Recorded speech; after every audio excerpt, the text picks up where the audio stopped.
তিনজন মিনিস্টার আছে, শোভনদেব, প্রদীপ মজুমদার আর বেচা, মাত্রই কজনে। আমি প্রথমেই আপনাদের সকলের জানবার জন্য বলি, জিনিসপত্রের দাম, শীতকাল আসছে, ইমিডিয়েট টাস্ক ফোর্সের একটা মিটিং করা হোক, এবং আলু আর পেঁয়াজের দামটা কেন বাড়াচ্ছে।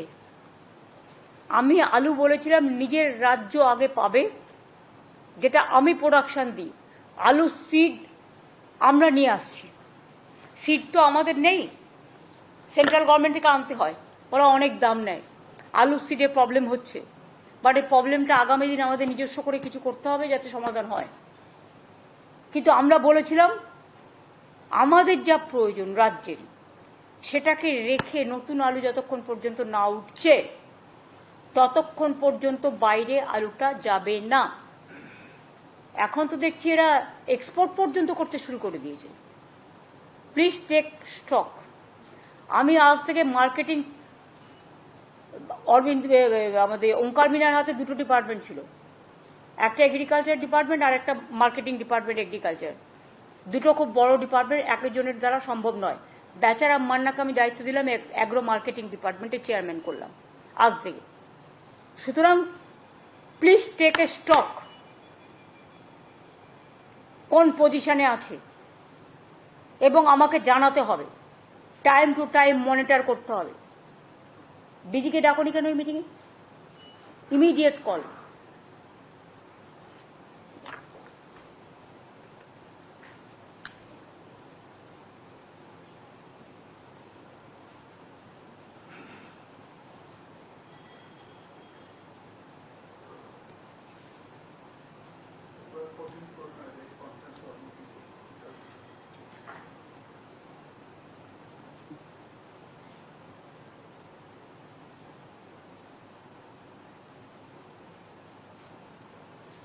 সেরকম যদি করে, বাংলার আলু বাইরে চলে যায়, আমার প্রয়োজন মিটিয়ে তারা বিক্রি করুক, আমার কোনো আপত্তি নেই, আমি তো বলেই দিয়েছিলাম। এবং আমি ছাড়তেও শুরু করেছিলাম, ছেড়েও ছিলাম অনেকটা। কিন্তু বাংলাকে দাম বাড়িয়ে অন্য জায়গা থেকে মুনাফা করব, আর আমি আলু চাষিদের জন্য ইন্স্যুরেন্স করব, দুটো একসাথে হতে পারে না।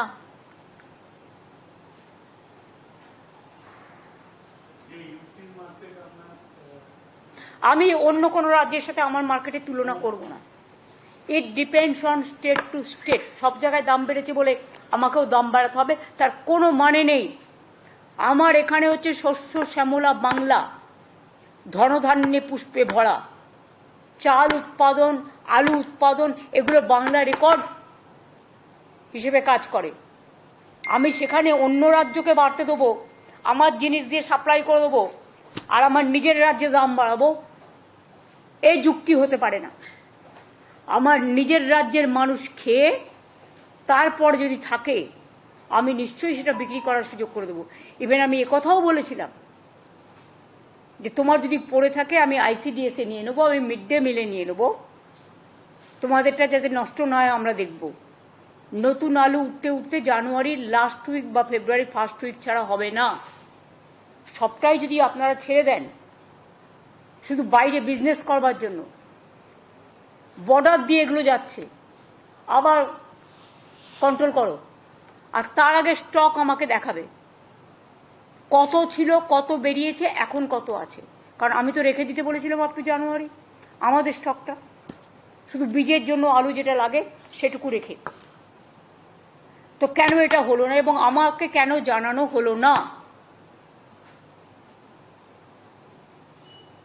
আমি বলেছিলাম 1 লক্ষ করে করে আমি ছাড়বো, ছাড়তেও শুরু করেছিলাম, তারপরে যতটা পেরেছে নিয়ে নিয়েছে।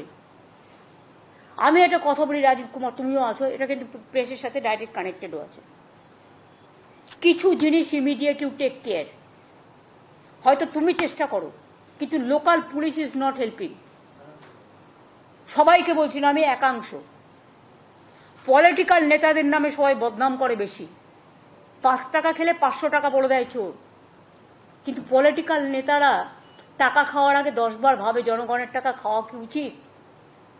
তাদের নিজস্ব একটা দায়বদ্ধতাও থাকে। কিন্তু লোয়ার লেভেলে কিছু অফিসার্স, কিছু কর্মী যারা এই গভর্নমেন্টকে ভালোবাসে না, এবং তোমার পুলিশেরও কিছু লোক, তারা টাকা খেয়ে আজকে বালি চুরি বলো, কয়লা চুরি বলো, সিমেন্ট চুরি বলো, জয়গাঁওতে এত পাথর পড়ে আছে, ভেঙে কেন তোমরা টেন্ডার করছো না? এটা তো এগ্রিকালচার, এটা তো ল্যান্ড ডিপার্টমেন্ট করবে। ল্যান্ড ডিপার্টমেন্ট কি করছে? কেন বসে আছে? Why they are sitting idly, they are sitting quietly? আমি তো পরিষ্কার বলেছিলাম যে যত বালির জায়গা আছে টেন্ডার করে দাও, যত পাথরের জায়গা আছে টেন্ডার করে দাও, যত ইল্লিগাল মাইনিং চলছে আটকে দাও।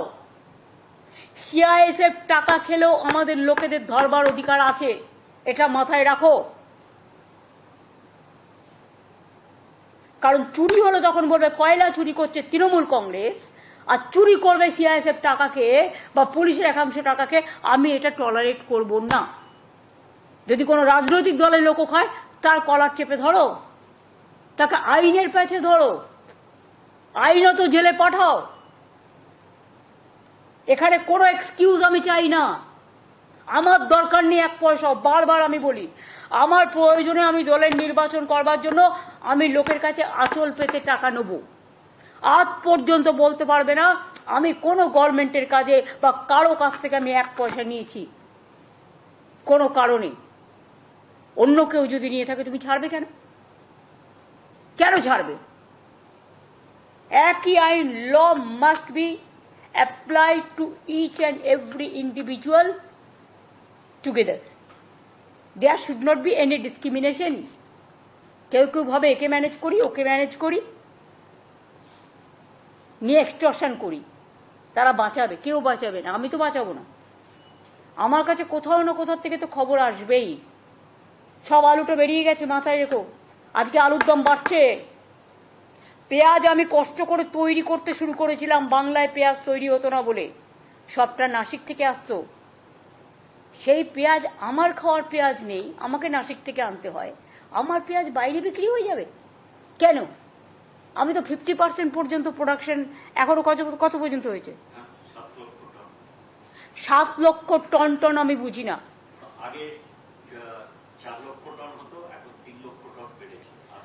আমি পার্সেন্টেজ জিজ্ঞেস করছি, কত পার্সেন্ট? 75%। আমি সেই জায়গাটায় নিয়ে এসেছি। তো আমার যদি 50% বিক্রি হয়ে যায় বাইরে, এক্সপোর্ট হয়ে যায়, কারা গো? তাকে আমি টাকা দেবো, তাকে আমি বিমা দেব, তাকে আমি জমি উর্বর করার জন্য ইকুইপমেন্টস দেবো, প্রিজার্ভেশনের জন্যও দিচ্ছি।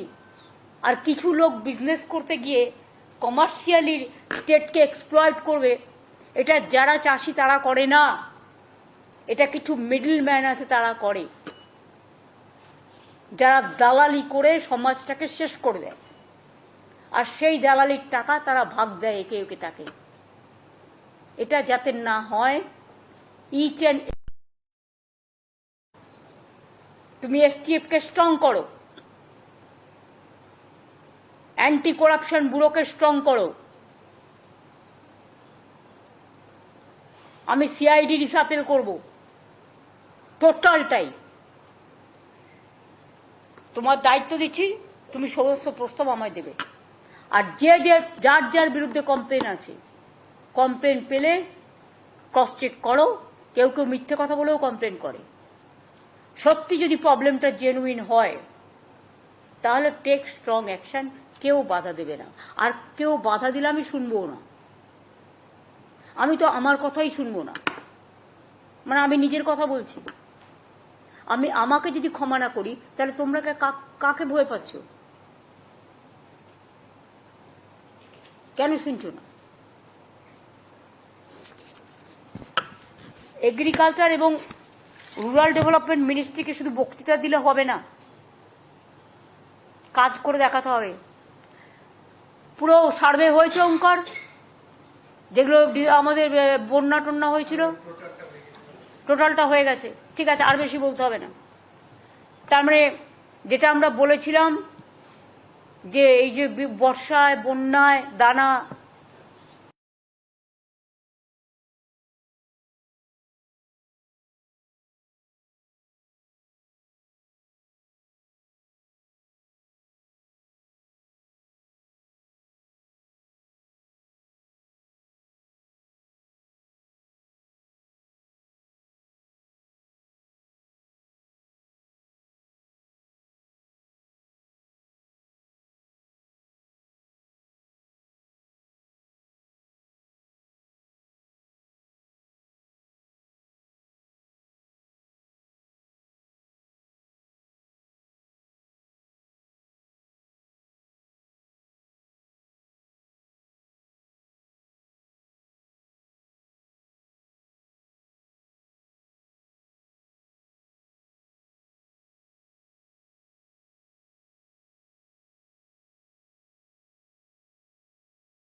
সেপ্টেম্বর পর্যন্ত থাকে, কিন্তু আমরা দানার জন্য এবং প্রাকৃতিক দুর্যোগের জন্য বাড়িয়ে নভেম্বর করেছি।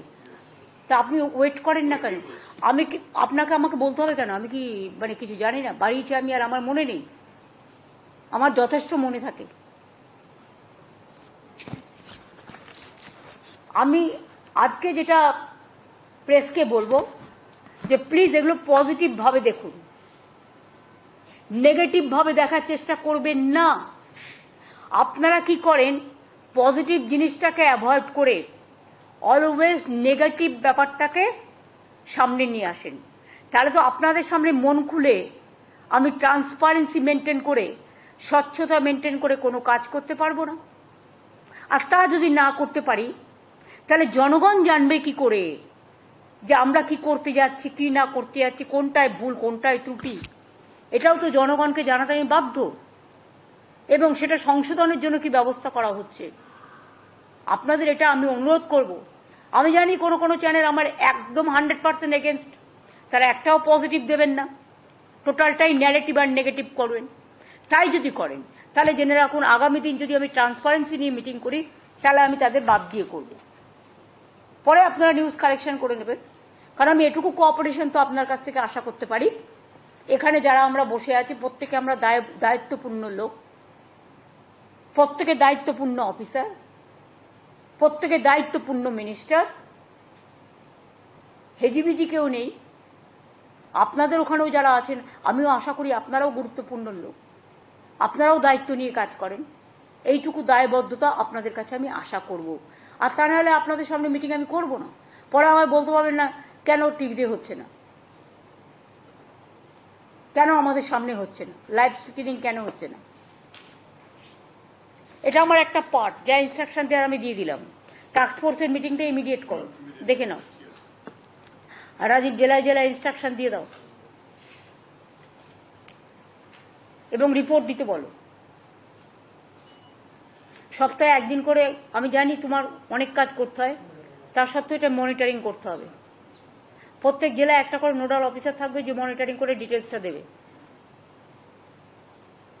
শুধু সিসিটিভিতে সব হবে না, যারা এইসব চুরি ডাকাতি করে না, সিসিটিভি অনেকভাবে ইউজ করে। দেখে নাও কীভাবে করবে, তুমি জানো কোন সিস্টেমে করা উচিত। ডিবিটির টাকা নিয়ে ট্যাবে 2 কোটি ছেলে মেয়েদের আমরা ট্যাব দিয়েছি, তার মধ্যে 1600 কোটি টাকার ট্যাব আমরা দিয়েছি। তার মধ্যে 1900 সামথিং 2 কোটি টাকার মতো ওই জামতারা গ্রুপ আছে, আপনারা জানেন তাই তো? এটা নিয়ে জামতারা একটা চক্র আছে, এটা নিয়ে একটা সিনেমাও হয়েছিল। চক্রটা ঝাড়খণ্ড, বিহার এসব জায়গাকে কেন্দ্র করে বিভিন্ন পলিটিক্যাল পার্টির শেল্টারে থেকে তারা আসছে, বিভিন্ন মলে এসে আড্ডা মারছে, ব্লুপ্রিন্ট তৈরি করছে, অপারেশন করছে, কোথাও না কোথাও গেস্ট হাউসে ভাড়া নিয়ে নিচ্ছে, অনেক সময় সাংবাদিকদের সাথেও মিশছে, রাজনৈতিক দলের লোকেদের সাথেও মিশছে। কারণ একটা কোনো অপারেশন করতে গেলে তো কয়েকটা লোককে কনফিডেন্সে নিতে হবে, কখনো আপনি কখনো আমি। আর পুলিশ, অ্যাডমিনিস্ট্রেশন, শপিং মল সবচেয়ে ভালো জায়গা। আমি এখন থেকে শপিং মলগুলোকে সাবধান হতে আবেদন জানাবো। আমরা কিছু কমপ্লেন পেয়েছি কিছু কিছু জায়গায় যেখানে ফেক কারেন্সি আসছে। কয়েকদিন আগে একটা জায়গায় আগুন লেগেছিল, আপনারা নিশ্চয়ই জানেন, আমি নাম বলছি না। এবং কয়েকদিন আগেও আরেকবার আগুন লেগেছিল, 2 মাসে 2 বার। আমরা অনেকগুলো ইম্পিউট পেয়েছি। সব শপিং মল খারাপ না, সব শপিং কমপ্লেক্স বা বিজনেস সেন্টার খারাপ না, কিন্তু সবাইকে সতর্ক হতে অনুরোধ করছি, পাবলিককেও সতর্ক হতে অনুরোধ করছি। এই সব জায়গায় এসে এরা শেল্টার নেয়, এবং যেহেতু আমাদের বর্ডার কান্ট্রিগুলোতে একটু টালমাটাল চলছে এবং কেন্দ্রীয় সরকারও যেভাবে সক্রিয় হওয়া উচিত ছিল হয়নি, আমি এ নিয়ে এক্সটার্নাল অ্যাফেয়ার্স পলিসি নিয়ে কোনো কথা বলি না বলে আজকেও বলবো না, কিন্তু আমাদের পুলিশকে আমি যেটা বলবো ওদেরও অ্যালার্ট করতে, কারণ বর্ডার আমাদের হাতে নেই, বর্ডার কিন্তু সেন্ট্রাল গভর্নমেন্টের আন্ডারে। ফেক কারেন্সি কি করে আসছে? Why they are not taking appropriate action? বর্ডারে বর্ডারে, স্টেটে স্টেটে, অল স্টেট বর্ডারে, অল ডিস্ট্রিক্ট বর্ডারে, all gateway of the commissionerate, all important প্লেসে এখন থেকে রেগুলার নাকা চেকিং হবে। আমি পাবলিকের কাছ থেকে কোঅপারেশন চাইব, তার কারণ হয়তো নাকা চেকিং করতে গেলে অনেকে আপত্তি জানায়, ভাবে আমার অসম্মান হচ্ছে। আমার গাড়িতে নাকা চেকিং হলেও আমি খুশি হব, তার কারণ আমিও তো চাই না যে কোনো একটা লোক সুযোগ নিয়ে আমার গাড়িতে কিছু রেখে দিই। সুতরাং আমাদের সকলকেই সতর্ক হতে হবে। নাকা চেকিং কম্পালসারি, সকাল দুপুর সন্ধে নয়, যে রাত্রিবেলা করলাম দিনে করলাম না তা নয়। রেলেও নাকা চেকিং হওয়ার দরকার আছে। রেলের মধ্যে থেকে অনেক আর্মস আসছে, আমরা 17-18টা আর্মস ফ্যাক্টরি অলরেডি খুঁজে বের করেছি বিহারের ওদিক থেকে, যেখান থেকে আর্মস আসছে। জিএমদের ডেকে দরকার হলো তুমি একবার বলো, চিফ সেক্রেটারিকে আমি বলবো ডিজিকে সাথে নিয়ে, ওখানে জিআরপি এবং আরপিএফকে বলবে চেক করতে। আমাদের ঘাড়ে চাপিয়ে দিলে হবে না। প্লেন আমাদের হাতে নেই, ট্রেন আমাদের হাতে নেই, কিন্তু তাদের অনেক ভাইটাল রোল আছে। অনুপ্রবে সবে কি করে পাসপোর্ট, আগে কে পাসপোর্ট নিয়ে আসছে তার পাসপোর্টটা আদৌ ঠিক কিনা আমি কি করে জানবো? এটা আমার ডিউটি নয়, এটা তো এয়ারপোর্টের ডিউটি, সিআইএসএফ এর ডিউটি। কয়লাকে সাপ্লাই করছে তো বিএসএফ এর ডিউটি, সিআইএসএফ এর ডিউটি। বর্ডার দিয়ে কে ঢুকছে তো বিএসএফ এর ডিউটি। গরুকে পাচার করছে তো বিএসএফ এর ডিউটি। সুতরাং they have to be very serious about it. ডেভেলপমেন্টের কাজ তো সেন্ট্রাল গভর্নমেন্টকে করতে হয় না,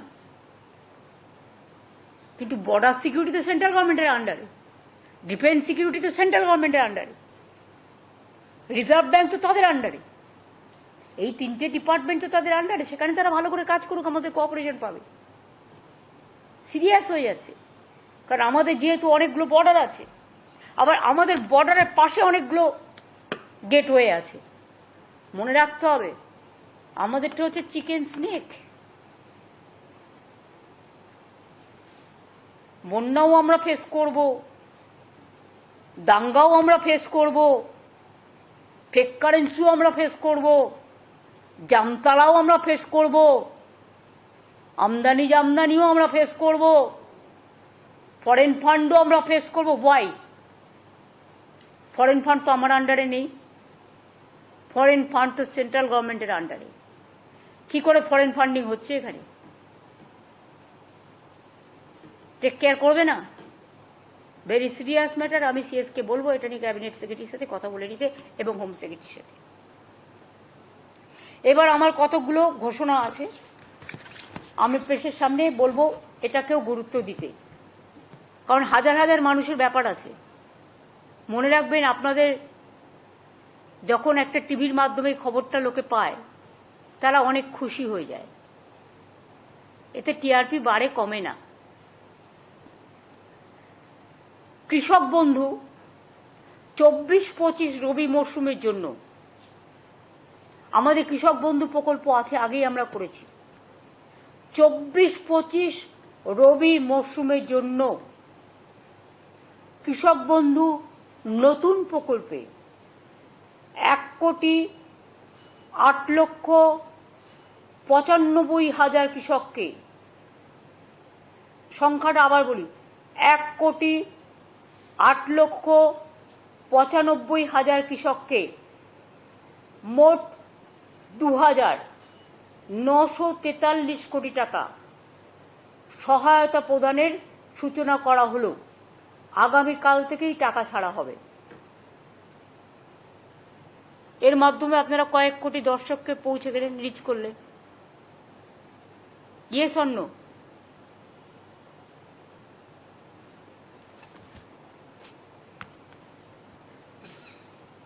অর্থাৎ এবছরই কৃষক বন্ধু নতুন প্রকল্পে বাংলার কৃষকদের মোট 5,859 কোটি টাকা সহায়তা দেওয়া হলো শুধু এবছরেই। সব মিলিয়ে 2019 সাল থেকে, মাত্র 2 বছরের কথা যদি আপনাদের বলি, তাহলে 13 বছরের কথা না বলে যদি আমি 2 বছরের কথাই বলি, তাহলেও জেনে রাখবেন বাংলার কৃষকদের এ পর্যন্ত কৃষক বর্গাদার ভাগ চাষিদের 21,134 কোটি টাকা সহায়তা দেওয়া হলো। টাকাটা সম্পূর্ণভাবে রাজ্যের, এক্ষেত্রে কেন্দ্রের 1 পয়সা নেই।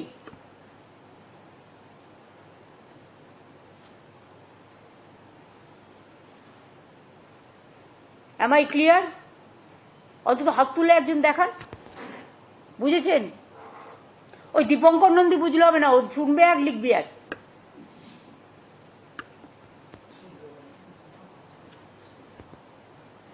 এছাড়াও মনে রাখবেন, কৃষক মারা গেলে তার পরিবার এককালীন যে 2 লক্ষ টাকা করে পায়, তাতে আমরা শুধু মুখে বলি না, আমরা কাজটা করি, আমরা জুমলা নই, আমরা ট্রান্সপারেন্সি মেনটেন করি। 1,27,000 বেশি কৃষক পরিবারকে 2,544 কোটি টাকার বেশি সহায়তা প্রদান করা হয়েছে।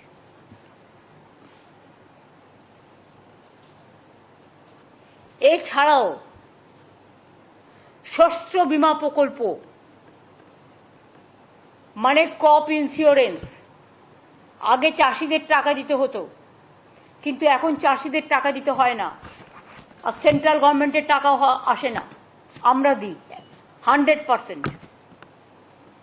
1,02,00,000 কৃষককে বাংলা শস্য বীমা রাজ্য সরকারের নিজস্ব তহবিল থেকে আরো 3,221 কোটি টাকা সহায়তা করা হয়েছে। এছাড়াও বন্যা ও দানার মতো নানা প্রাকৃতিক বিপর্যয়ে বাংলা শস্য বীমার সময় সেপ্টেম্বর পর্যন্ত থাকে শস্য বীমা করা, এটা নভেম্বর পর্যন্ত বাড়ানো হয়েছে এবং রাজ্য জুড়ে এর জন্য ক্যাম্পও করা হয়েছে। প্রায় 65 লক্ষ কৃষক এতে নাম লিখিয়েছে, এটা আলাদা নতুন হবে। যারা এই দানা হয়ে গেল, বন্যা হয়ে গেল, রিসেন্ট যেগুলো হলো, সার্ভেটা কমপ্লিট হয়ে গেছে। ডিসেম্বর মাসের মধ্যেই এই ক্ষতিপূরণটা যোগ্য কৃষক, প্রত্যেক যোগ্য কৃষক বা ক্ষেত মজদুর বর্গাদার যেই থাকুক, ক্ষতিপূরণের টাকাটা পেয়ে যাবে। এবছরে যে বন্যা বা দানা হলো সেটার টাকাটাও, কারণ এখন তো কেন্দ্র সরকার বন্যা 1 পয়সাও দেয় না, সেই জন্য। এবার আমি আসব লক্ষ্মীর ভান্ডার প্রকল্পে। আপনারা জানেন লক্ষ্মীর ভান্ডার আমাদের একটা অমূল্য সম্পদ। মা বোনেরা আমাদের ঘরে লক্ষ্মী। এই প্রোগ্রামটা ফার্স্ট স্টার্ট করে বেঙ্গল। বেঙ্গল এখন মডেল হয়ে গেছে। আমরা 2021 থেকে শুরু করেছি। ইলেকশনে বলেছিলাম করব, করে দিয়েছি। আমরা মোট, আমার একটা সরাসরি মুখ্যমন্ত্রী একটা পোর্টাল আছে, আপনারা জানেন, তাতে যে রিকোয়েস্টগুলো আমরা পাই, আমি কিন্তু সেগুলো প্রত্যেকটা দেখি। তাতে আমি প্রায় 24,000-এর মতো লক্ষ্মীর ভান্ডারের রিকোয়েস্ট পেয়েছিলাম আপ টিল নাও। তাছাড়াও আমাদের দুয়ারে সরকারে অনেক রিকোয়েস্ট এসছে। সেগুলো সব মিলিয়ে আমরা আগামী ডিসেম্বর মাসের, আমি যেটা বলেছিলাম ডিসেম্বর মাসে দেব টাকা, যারা বাকি আছেন 5,07,000 মহিলাকে আরো নতুন করে লক্ষ্মীর ভান্ডার প্রকল্পে যুক্ত করা হলো। টাকাটা তারা ডিসেম্বর মাসে পেয়ে যাবেন। এবং এরা যতদিন বেঁচে থাকবেন আজীবন পেয়ে যাবেন। এর জন্য বছরে আমার প্রায় 625 কোটি 20 লক্ষ টাকার বেশি এক্সট্রা খরচ হবে। এবং আমরা গর্বের সাথে বলছি, অন্যান্য রাজ্যে অনেক ক্রাইটেরিয়া আছে, আমার রাজ্যে কোনো ক্রাইটেরিয়া নেই। এটা সবার জন্য, সব সাধারণ মানুষ পায়। একটা পরিবারে 4 জন মহিলা থাকলেও পায়, এটা তাদের গর্ব। অন্যান্য জায়গায় এটা আছে, স্কুটার থাকলে পাবে না, সাইকেল থাকলে পাবে না, বা স্মার্টফোন থাকলে পাবে না, নানা রকম আছে। আমাদের কিন্তু এসব নেই, আমাদের সকলের জন্য। এটার জন্য আমি গর্ববোধ করি। এবং আমাদের শিডিউল কাস্ট শিডিউল ট্রাইবেরা 1250 টাকা অলরেডি পায়, আর সাধারণরা 500 ছিল, ওটাকে 1000 করে দেওয়া হয়েছে বাড়িয়ে। যাই হোক, সরকারও চলবে, বছরের পর বছর আসবে, উন্নয়ন থেকে উন্নত উত্তরণ সবার হবে। আমাদের মোট এখন লক্ষ্মীর ভাণ্ডার পাবেন সংখ্যাটা হচ্ছে 2,21,00,000। যে কোনো রাজ্যের সাথে মিলিয়ে আমাকে দেখান, যারা শুরু করেছে 2 মাস 3 মাস ইলেকশনের জন্য, সব সংখ্যা মেলান, মিলিয়ে আমায় দেখান তো এত হিউজ নাম্বার কোথাও আছে কিনা।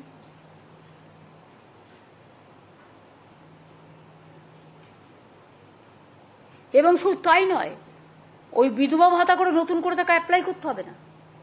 যখনই 60 বছর হয়ে যাবে অটোমেটিক্যালি সে সারা জীবন পাবে, মানে ওইটাই বিধবা ভাতা লক্ষ্মী ভাণ্ডারই চলে যাবে, বিধবা ভাতা বার্ধক্য ভাতা হিসেবে। তাকে আর অ্যাপ্লাই করতে হবে না। অ্যাপ্লাই করলে পায় না, পড়ে থাকে, কারণ ওখানে আবার সেন্ট্রালের টাকা আসতে লাগে। আমরা 50% দিলে ওরা 50% দেয়, কখনো দেয় কখনো দেয় না। যেমন আবাসের টাকা বন্ধ, ওখানে সেন্ট্রাল গভর্নমেন্ট একা টাকা দেয় না। নামটা প্রধানমন্ত্রী আবাস যোজনা, কিন্তু 40% টাকা আমাদের দিতে হয়। ইলেকশনের সময় পোস্টারিং করে, ঘর ঘর মে জল দিয়া, 75% খরচ আমরা দিচ্ছি টাকা দিয়ে, মনে রাখবেন। কিন্তু পিএইচির কাজটা 16 চলছে বলে আমরা একটা মিটিং করতে আমি সিএসকে বলেছি already. I am not satisfied. Pipe পড়লেও অনেক জায়গায় লোকে জল পায়নি, এটা আমার কাছে খবর আছে। এবং আমি বলেছি এটাকে কি করে তাড়াতাড়ি করা যায়, স্পিড আপ করা যায়। যারা করবে না, নন কোঅপারেশন করবে, তাদের সরিয়ে দাও, দরকার হলে নতুন লোক দিয়ে কাজ করা। কিন্তু আমরা চাই আর 2 বছরের মধ্যে, আমি তোমাদের টাইম দেবো 1.5 বছর, আমি 1 বছর দিলে আরো খুশি হব। আর আমি জমি তখন নতুন করে আবার দেবো, আগে যেখানে পাইপ পড়ে আছে সেই জলগুলো আগে কমপ্লিট করবে। তারপরে অনেক জায়গায় পাইপ লাগিয়েছে, জল পৌঁছায়নি, এই কমপ্লেন আমার কাছে আছে। ফার্স্ট টু সলভ দিস, তারপর আমি আবার জমি কিনে দেবো। জমি তো আমার টাকায় কিনতে হয়, মেনটেনেন্স তো স্টেট গভর্নমেন্টকে করতে হয়। সুতরাং এটা সিরিয়াসলি দেখতে হবে, এটা আমার প্রায়োরিটি প্রোগ্রাম নাম্বার 1।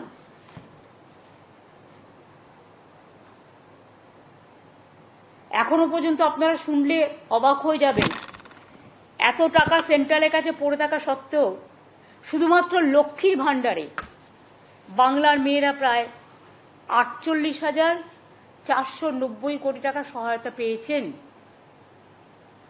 এবং এটাতে যদি 600 কোটি টাকা যুক্ত আসে,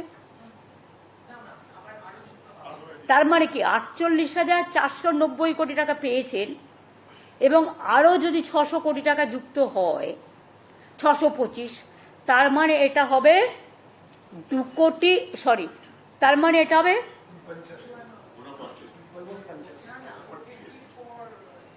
54,000,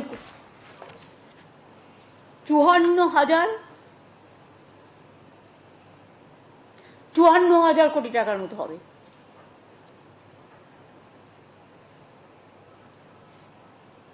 এটা গর্বের কি গর্বের নয়। লোক সংখ্যা আমাদের বেশি, মনে রাখবেন।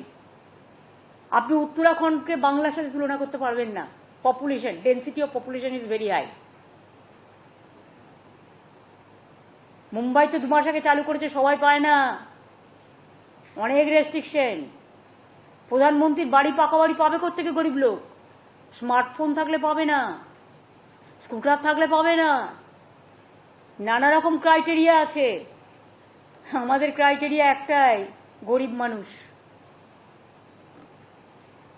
সাধারণ মানুষ, যাদের প্রয়োজন আছে। সেন্ট্রাল একটা কৃষকদের সাহায্য করে, বলে দেয় 3 একর জমি থাকলে। বলতে পারেন বাংলায় কটা লোক আছে যার 3 একর জমি আছে? 3 একর জমি মানে কি? 1 একরে সম্ভবত 18 বিঘে বা 19 বিঘে, 3 বিঘে। আর 3 বিঘে মানে 1 বিঘেতে 19 কাঠা না 20 কাঠা, 20 কাঠা, 20 কাঠায় 1 বিঘে, তার মানে 60 কাঠা থাকলে তবে সে পাবে টাকাটা। আমাদের কিন্তু তা নয়, আমাদের 1 কাঠা জমি থাকলেও সে 4,000 টাকা পাবে, আর 1 একর জমি থাকলে সে বছরে 10,000 টাকা পাবে। এই হচ্ছে পার্থক্যটা, বুঝে যান। এবং আমাদের বর্গাদাররাও পায়, অন্য কেউ নয়, অন্য কোনো রাজ্যে হয় না। তাই লক্ষ্মীর ভাণ্ডার আরো প্রায় নতুন করে ডিসেম্বরে আরো 5,07,000 মহিলারা যারা নাম লিখিয়েছিলেন বা আমার সরাসরি মুখ্যমন্ত্রী পোর্টালেও পাঠিয়েছিলেন, তাদেরটাও চেক করা হয়েছে, ওই লিস্টের মধ্যেই আছে। সুতরাং দুয়ারে সরকারও অ্যাপ্লাই করেছিলেন, সুতরাং তারা পাচ্ছেন। সংখ্যাটা হয়ে যাবে 2,21,00,000 ইন্ডিভিজুয়াল মহিলা। এছাড়াও আগামী ডিসেম্বর মাসের মধ্যে লক্ষ্মী ভাণ্ডারের টাকাটা দেওয়া হবে, 1 ডিসেম্বর থেকেই শুরু হয়ে যাবে দেওয়া। শুধু কৃষকদের টাকাটা যেহেতু 2টো জেলা বাকি আছে সার্ভে করা, গ্রামীণ আবাস যোজনার, ওই 2টো সার্ভে করে দিয়ে দেবে। বাদ বাকি যেটা আছে, যেমন আমি বলেছিলাম আপনাদের আগেই যে আমরা, আচ্ছা ওটা আমি পরে আসছি, বিধবা ভাতা রিকোয়েস্ট অনেক পেন্ডিং আছে, কিন্তু বিধবা ভাতা মনে রাখবেন, আমরা লক্ষ্মীর ভাণ্ডার করার ফলে যারা হয়তো 60 বছরে অ্যাপ্লাই করেছিল, আজকে হয়তো তার বয়স হয়ে গেছে 65 বছর, কারণ লক্ষ্মীর ভাণ্ডারটা শুরু হয়েছে 60 বছর যখন তার বয়স বা 61 বছর যখন তার বয়স, তখন সে পায়নি। আগে তো এই নিয়মটা ছিল না। এখন যেহেতু নিয়মটা করে দেওয়া হয়েছে, সারা জীবন পাবে, কাজে সেই বিধবারা কিন্তু এর আন্ডারে চলে আসছেন, লক্ষ্মীর ভাণ্ডার প্রজেক্টে বা এই বার্ধক্য ভাতার প্রোগ্রামে চলে আসবে মহিলাদের। তা সত্ত্বেও 43,900 জন স্বামীহারা মহিলাকে বিধবা ভাতা নতুন করে দেওয়া হচ্ছে ডিসেম্বর মাস থেকে। এর ফলে রাজ্য জুড়ে 20,32,000-এরও বেশি স্বামীহারা মহিলা বিধবা ভাতা অলরেডি পান। তাছাড়াও আরো 43,900 জন পাবেন নতুন করে। এর জন্য রাজ্য সরকারের প্রতি বছর খরচ হয় 2,450 কোটি, এবং এবারের খরচটা দেয়া নেই, সেটা নিলে আরো বেশি হয়ে যাবে, এইটা 3,000 কোটি টাকার মতো হয়ে যাবে। অর্থাৎ বিধবা ভাতাও নতুন করে পাবেন ডিসেম্বরে আরো 43,000 যারা নাম লিখিয়েছেন। বাদ বাকি আরো যারা থাকবেন, কাউকে আমরা লক্ষ্মীর ভাণ্ডারে অ্যাডজাস্ট করব, কাউকে সংখ্যালঘু দপ্তর আছে, ওদের একটা প্রোগ্রাম আছে, কারো ট্রাইবেল ডিপার্টমেন্ট আছে। এটা আমি পুরো সার্ভে করে দেখে আস্তে আস্তে আস্তে আস্তে টেক কেয়ার করব। এছাড়াও আপনারা জানেন আমাদের ফিজিক্যালি চ্যালেঞ্জড, বিশেষভাবে সক্ষম যে ছেলেমেয়েরা, তাদেরও আমরা মানবিক ভাতা দিই। আগামী ডিসেম্বর মাস থেকে আরো 19,000-এরও বেশি বিশেষভাবে সক্ষম মানুষকে মানবিক ভাতা দেয়া হবে। এর জন্যও কিন্তু বাড়তি আমাদের প্রায় 23 কোটি টাকা খরচ হবে। এখনই রাজ্য জুড়ে 7,50,000-এর বেশি বিশেষভাবে সক্ষম মানুষ মানবিক ভাতা পাচ্ছেন। যা প্রায় 900 কোটি টাকা ব্যয় করে বছরে।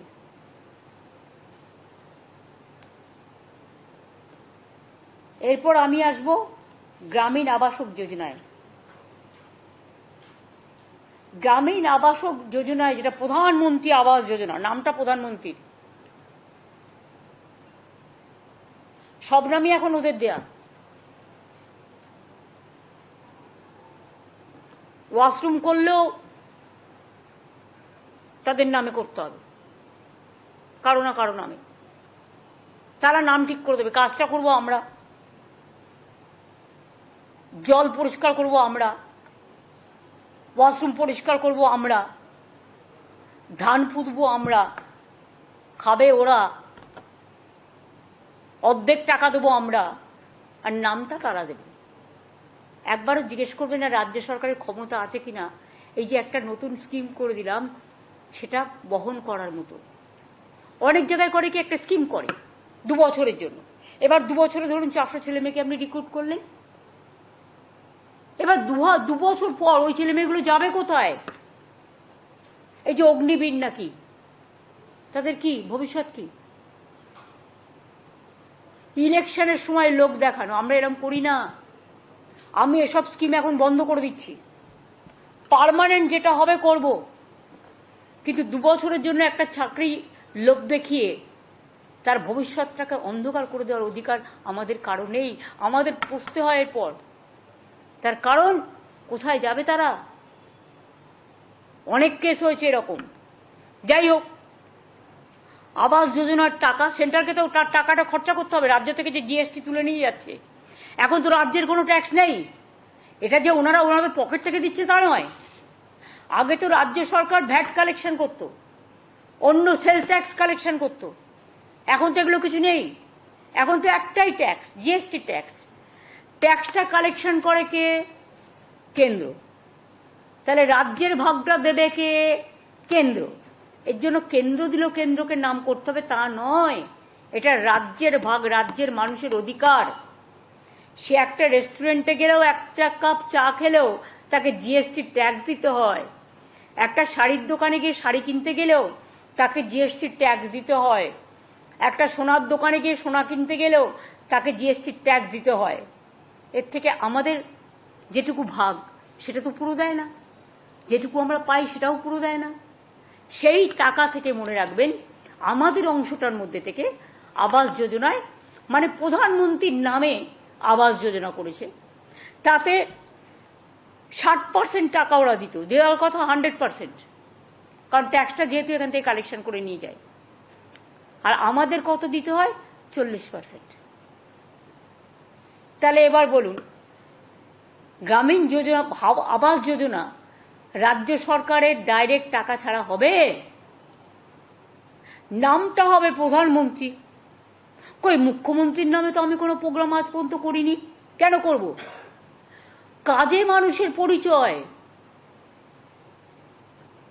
এমন কোনো দুঃসময় আসেনি যে আমাদের নামে স্কিম করতে হয়। স্কিম করতে গেলে বড় মানুষদের নামে করো, বীরদের নামে করো, বীর জওয়ানদের নামে করো, যারা সমাজের সংস্কৃতির গর্ব তাদের নামে করো। বাংলায় অনেক ভাষা আছে, সেই ভাষার মান উত্তরণ করো, উন্নয়নের নামে করো, কিন্তু নিজের নামে programme no, I don't support. এবার আমি এটাও চাই না একদিন না একদিন সব মানুষেরই জীবন শেষ হয়। যদি আগামী 10 বছর বাদেও আমার মৃত্যু হয়, আমি চাই না আমার একটা স্ট্যাচু কেউ তৈরি করুক।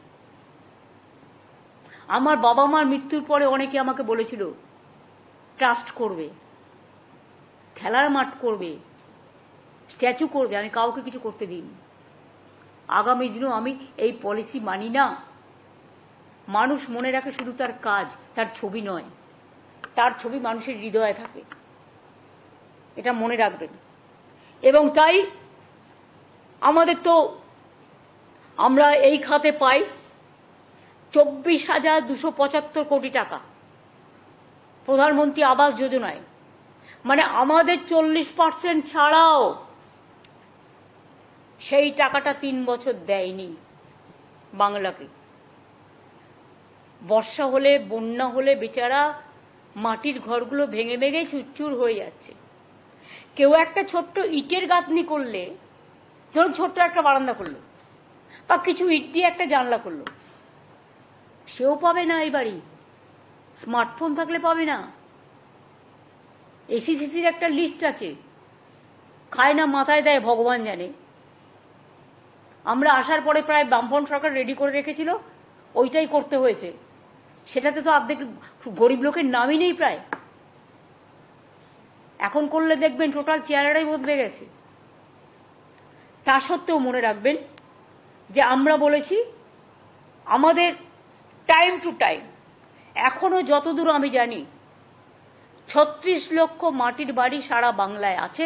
বা ধরুন পাকা বাড়ি, যেটা ধরুন মাটির বাড়িতে একটা ইটের দেয়াল করেছে, অনেকে করে কি সার্ভের নাম করে বাদ দিয়ে দেয়। কেন? একটা ইটের দেওয়াল কি কেউ করতে পারে না নাকি? তুমি বাথরুমটা যদি ইটের করে দাও একটা মাটির বাড়িতে, তাহলে তোমার একটা ইটের দেওয়াল থাকলে প্রবলেমটা কিসে? যদি গরিব হয়, তার বৃষ্টির ছাটে টোটাল দেয়ালটাও তো ধুয়ে যায়।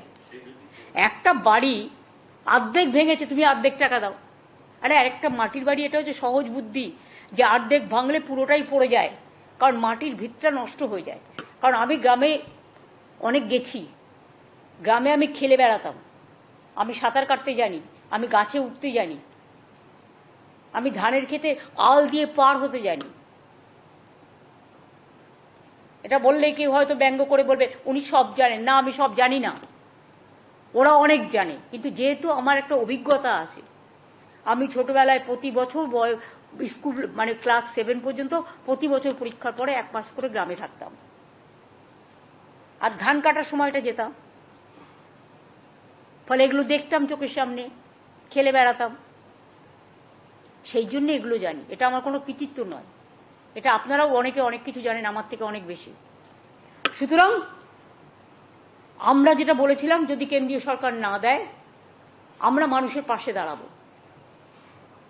আমরা বলেছিলাম এবছর আমরা 11 লক্ষ মানুষকে, এটা 2টো কিস্তিতে দেওয়া হয়, একটা 60,000 আর একটা 60,000। 60,000-এর কাজ হয়ে গেলে আবার 60,000 টাকা দেওয়া হয় প্রথম কিস্তির টাকাটা। আর 11 লক্ষর জায়গায় এটা আমি 1 লক্ষ বাড়িয়ে দিয়েছি। তার কারণ, যদিও টাকার সংকুলনের প্রবলেম আছে, তা সত্ত্বেও তার কারণ দানা হয়েছে, বন্যা হয়েছে, টর্নেডোতে অনেক ঘরবাড়ি ভেঙে গেছে, তাদেরগুলো ইনক্লুড করে আমি এটা 11 লক্ষটাকে 12 লক্ষ করে দিয়েছি। এবং আমাদের সরকার নিজেদের টাকায় এই বাড়িগুলোর টাকা দিতে শুরু করবে 15ই ডিসেম্বর থেকে 30শে ডিসেম্বরের মধ্যে টাকাটা পেয়ে যাবেন, প্রথম কিস্তিটা। কারণ যেহেতু ইলেকশন ছিল, যেখানে ইলেকশন সেখানে সার্ভেই করতে দেয়নি। 6টা জেলায় ইলেকশন ছিল, 5টা জেলায়। ফলে ওই 5টা জেলায় যে লিস্ট আমাদের কাছে আছে, তা সত্ত্বেও তো এটাও তো ঠিক, লিস্টে অনেক সময় ধরুন আসল সার্ভেটা হয় না, অনেক গরিব মানুষ বঞ্চিত হয়। যাতে বঞ্চিত না হয়, তাই পশ্চিমবঙ্গ পঞ্চায়েত এবং গ্রামীণ ডিপার্টমেন্ট একটা সার্ভে করছে এলাকায়। সেই সার্ভেটা মানে কাউকে বাদ দেওয়া নয়, যারা গরিব তারা পাবেনি। এটা করা হচ্ছে এই কারণে যে ক্রস চেক করে নেওয়া উচিত সে পাওয়ার যোগ্য কি পাওয়ার যোগ্য নয়। যদি কেউ পাওয়ার যোগ্য হয়, সেটা বঞ্চিত না হয়। কিন্তু এই 12 লক্ষ দেওয়ার পরেও আমাদের কিন্তু আরো বাকি থাকবে 24 লক্ষ। আগে আমরা 50 লক্ষ বাড়ি করে দিয়েছি এই 12 বছরে। আরো 24 লক্ষ বাকি থাকবে, সেটা আমরা ফেজ ওয়াইজে যখন আমাদের টাকা অ্যাভেলেবেল হবে তখন সেটা আমরা করে দেব। কিন্তু আমরা এটা বলছি না তুমি পার্টির মেম্বার হও তবেই তুমি আবাস যোজনা পাবে। কি করে পাবে? তোমার আবাস যোজনায় তো 40% রাজ্যকে দিতে হয়। তাহলে কি তোমার 60% নিয়ে মানে শুধু একটা আঙুলে হাত হয় না 5টা আঙুলে হাত হয় কমপ্লিট? তুমি বুড়ো আঙুল দেখাচ্ছ, তুমি মধ্যে তর্জমা দেখাচ্ছ না, খিরে আঙুল দেখাচ্ছ না, হয়? বলুন না, স্বাভাবিক তো। তুমি পার্টির মেম্বার হলে আয়ুষ্মান পাবে, কেন? 40% রাজ্য সরকারকে দিতে হবে, স্মার্টফোন থাকলে পাবে না। তা রাজ্য সরকার না দিলে তুমি কি করে দেবে? হ্যাঁ তুমি করো, 100% দেবে, আমার কোনো আপত্তি নেই, দিয়ে দাও 100%, যাকে দেবে দিয়ে দাও, খুশি হব। তুমি আমার উপর চাপিয়ে দেবে, আমার টাকাও দেবে না, মানুষকে টাকাও দেবে না, ভাই তোমাদের দয়া দরকার নেই, আমাদের মতো করতে দাও। মানুষের আশীর্বাদে যখন 12,50 লক্ষ আগে করতে পেরেছি, 12 লক্ষ দিচ্ছি আমরা ডিসেম্বর থেকে, আরো 24 লক্ষ যেটা বাকি থাকবে আমি 2-3 বছর টাইম হাতে নেব। সারা বাংলায় সব পাকা বাড়ি আমরা আস্তে আস্তে করে দেবো। আমার টাকাটা সংকুলন করতে হবে। রিজার্ভ ব্যাংক তো আমার কাছে নেই যে ছাপিয়ে দেবো বা নোটবন্দি করে টাকা জোগাড় করব। টাকাটা রাজ্যের ট্রেজারিতে ইনকাম করে আনতে হবে। জলের ওপর ট্যাক্স চাইব না, বিদ্যুতের দাম বাড়াবো না। গ্রামীণ এলাকায় দেখুন যেখানে সিএসসি নেই কোনো দাম বাড়েনি তো বিদ্যুতের। ইভেন 100 ইউনিট পর্যন্ত যারা 3 মাসে পায় তারা ফ্রি পায়। টাকাটাও তো জোগাড় করতে হবে। টাকাটা যখন আমার কাছে আসবে, সংকুলন হবে, আমি কথা দিচ্ছি, আমি যদি কথা দিই, আমি জুমলা সরকার করি না যে বলবো এক করব না। ইলেকশনে যা যা বলেছিলাম প্রত্যেকটা করে দিয়েছি। এটা মামাটি মানুষের সরকার। আমার সরকার আমার দলের কাছে দায়বদ্ধ নয়, দলকে ভালোবাসে। দলের স্লোগান ও মামাটি মানুষের সরকার, আমার সরকারেরও স্লোগান তাই। কিন্তু মনে রাখবেন, আমার দায়বদ্ধতা ফার্স্ট প্রায়োরিটি মানুষের কাছে, তারপরে আমার দল। এটা আমি মেনটেন করি, কারণ দল আমাকে এটা বলেছে, যেটা আমাদের ম্যানিফেস্টো কমিটমেন্ট, এটা আমাদের করতে হবে। তাই সরকার থেকে আমাকে সেই কাজটা করতে হয়। তার কারণ আমি মানুষকে দাঁড়িয়ে কথা দিয়েছি, আমি মানুষকে দাঁড়িয়ে যে কথাটা দিই সেই কথাটা শেষ পর্যন্ত করি। বাড়ির কাজ গ্রামীণ, আমি আগেই বলেছি বাংলা আবাস যোজনা হবে না, এটা বাংলার বাড়ি। টাকা যখন আমাদের, নামও আমাদের রাজ্যের নামে হবে, বাংলার বাড়ি। এখনো তো বাংলা নামটা করে দেয়নি, আসুন না কিছু প্রজেক্টের নাম মধ্যে দিয়ে করি। এটা অলরেডি আমাদের বাংলার বাড়ি হচ্ছে, আরবান এলাকাতেও হচ্ছে, রুরাল এলাকাতেও এটার নাম হবে বাংলার বাড়ি। আর পথশ্রীত গ্রামীণ রাস্তা আমরা করি আমাদের নিজেদের টাকায়, ইলেকশনের আগেও আমরা করে দিলাম। এবং ইলেকশনের আগেও জানুয়ারি না ফেব্রুয়ারি মাসে আমরা 9 লক্ষ লক্ষ্মীর ভাণ্ডার দিয়েছি, যখন কোড অফ কন্ডাক্ট চালু হয়নি এক্সট্রা। কাজেই টাইম টু টাইম এগুলো আমরা দেখে নেব, যেটা যেটা করার আমরা করব। আমার এটুকুই বলার ছিল, বাদ বাকিটা আপনাদের সবার দায়িত্ব। আর ওই মার্কেটিংয়ের মিটিংটা, আর বেচা তুমি যখন নিচ্ছ তখন দায়িত্ব নিয়ে, সেক্রেটারিকে কনফিডেন্সে নিয়ে কাজটা সিরিয়াসলি করতে হবে। রুরাল ডেভেলপমেন্ট পঞ্চায়েতকেও বলছি, এগ্রিকালচারকেও বলছি, সব কাজ আমরা যখন করব সিরিয়াসলি। আমি প্রিন্সিপাল সেক্রেটারি রুরাল ডেভেলপমেন্টকেও বলছি, ওমেন, চাইল্ড, উইডো, পেনশন সব কিছু, কন্যাশ্রী সবটাই সংঘমিত্রার আন্ডারে দেখে নিতে হবে। ওঙ্কার এগ্রিকালচার ডিপার্টমেন্ট যত ভালো হবে তোমার তত নাম হবে। আমাদের হচ্ছে সুজলা সুফলা বাংলা, সুফল বাংলা আমাদের আর একটু বাড়াতে হবে। আমি জানি সুফল বাংলা যখন প্রাইজ হাইক হয় খুব কাজে দেয়। তুমি এগ্রিকালচারে কাজ করো, আরো কোনো একটা কাজ তোমাকে আমি দেখে দেবো। আর ফাইন্যান্সের তুমি এখন বুঝে গেছো প্রভাত, তুমি তো অনেকদিন কাজ করছো ফাইন্যান্সে, কমাস হলো 3 মাস হয়েছে, এখন বুঝেছো আশা করি। কাজে চটপট কাজগুলো করে ফেল। আর রাজীব তোমাকে যে দায়িত্ব দিয়েছে তোমাকে পালন করতে হবে। আর সিএস তো টোটালটাই দায়িত্ব নিয়ে করবে। আর যদি বলেন আমার দায়িত্ব কিছু না হলে বকাঝকা করা, কখনো ভালোবেসে কাছে টেনে নেওয়া, কিন্তু মানুষের কাজটা আমি আমার মন্ত্রীদেরও বলি, সবসময় মানুষের কাজের দায়িত্ব নিয়ে মানুষের কাজটাকে প্রায়োরিটি দেওয়া উচিত। আমি এটুকু বলে আমি সংবাদ মাধ্যমকে অনেক অনেক ধন্যবাদ, নমস্কার এবং আমাদের কৃতজ্ঞতা জানাচ্ছি। আপনারা এতক্ষণ আমাদের সময় দিয়েছেন, কিন্তু প্রত্যেকটাই পজিটিভ কাজ। আমি আশা করি মানুষের এই কাজগুলোকে আপনারা আপনাদের হয়তো অনেক জায়গায় অনেক অ্যাডভার্টাইজমেন্ট থাকে, সুযোগ পান না, কিন্তু দয়া করে এইগুলো যদি একটু মানুষকে জানান আমরা উপকৃত হব। অনেক ধন্যবাদ।